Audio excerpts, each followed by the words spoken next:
So what do you feel like they need to hear though? Like they really need to hear the truth about what's going on. They're giving a lot of bullshit. So like what's that's what I'm saying. Like what's the truth? Because I had one of my students, right? I had a student who started rolling up in class. That's crazy. Rolling up weed in class, and I'm like, yo, bro. Yeah, what are you doing? There has to be something seriously wrong with you. Yeah, what's your border? Like, what are you doing? Like, there has to be something seriously wrong. Did you have a conversation with No, conversation, and we had a deep conversation. What was his? I'm curious. We had a deep conversation, and he was like, you know, like,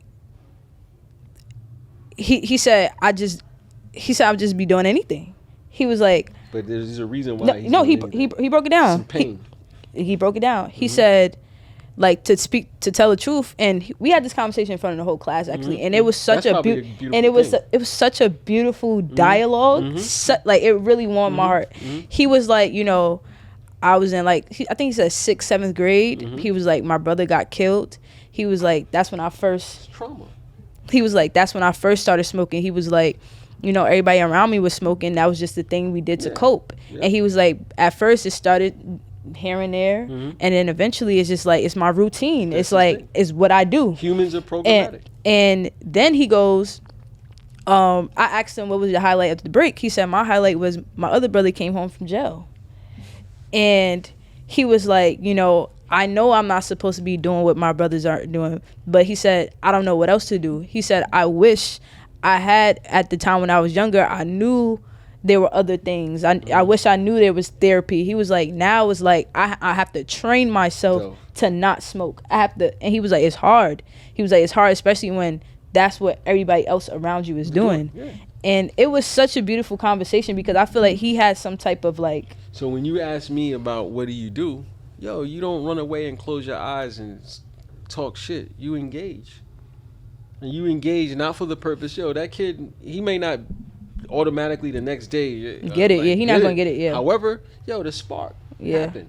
In that instance. And we have to be innovative and creative of how we spark and how we hold each other accountable. Yeah. Because listen, if you can't hold self accountable, you can't hold anyone around you accountable. Yeah. And you can't, when somebody's on your back, unless you stand up, they gonna be on your back and you're gonna be hunched over. Yeah. And we gotta teach each other how to fight. It was such a beautiful thing though, and I think like I love speaking to people who do stuff like that because I think that we're able to have a dialogue where I'm learning from them, they're learning from me. That's the only way. And I feel like that's how we really learn, because now it gives me another point of view on how to approach this situation. Yep. You get what I'm saying? And that's why I'm very mindful of, I tell people, young people, I for instance, I have 3 children. I have a 20-year-old, I have a 20-year-old son, a 16-year-old daughter,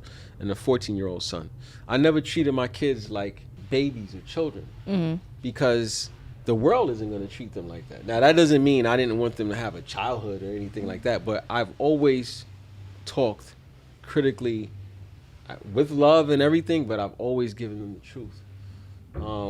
And I think young people deserve that. No, yeah. I think that's why I'm the way I am. I always accredit that to like my mom and my dad as well. Like, she always showed me the truth. Yeah. Like, she always showed me like what's really out there. What I mean by this is, like, think about it. If all the kids in Brownsville or all the kids in Vanderbilt or all the kids in the East, they really know the history of East New York and how it was formed and how their neighborhoods became messed up, or what was the social triggers of why their brother got killed or their brother went to jail or their mom got messed up.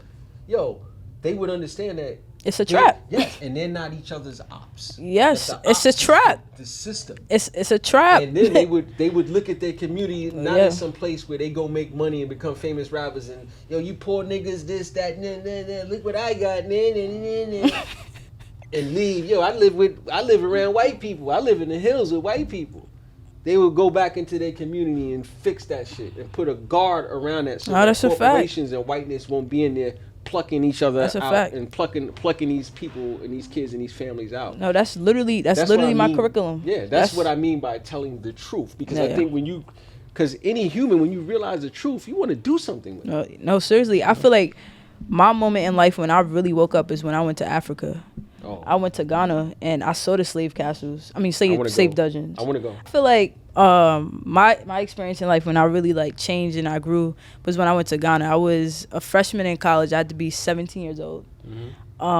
And seeing those slave dungeons and seeing the history, like I'm not even gonna lie, like when I first got to Ghana and I saw the land, like the way they treated everyone, like the ads, everybody's black, like I forgot white people existed. Yeah.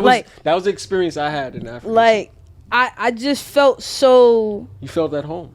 And in love with who I was. Yeah. It gave me a sense of like purpose. Yeah. But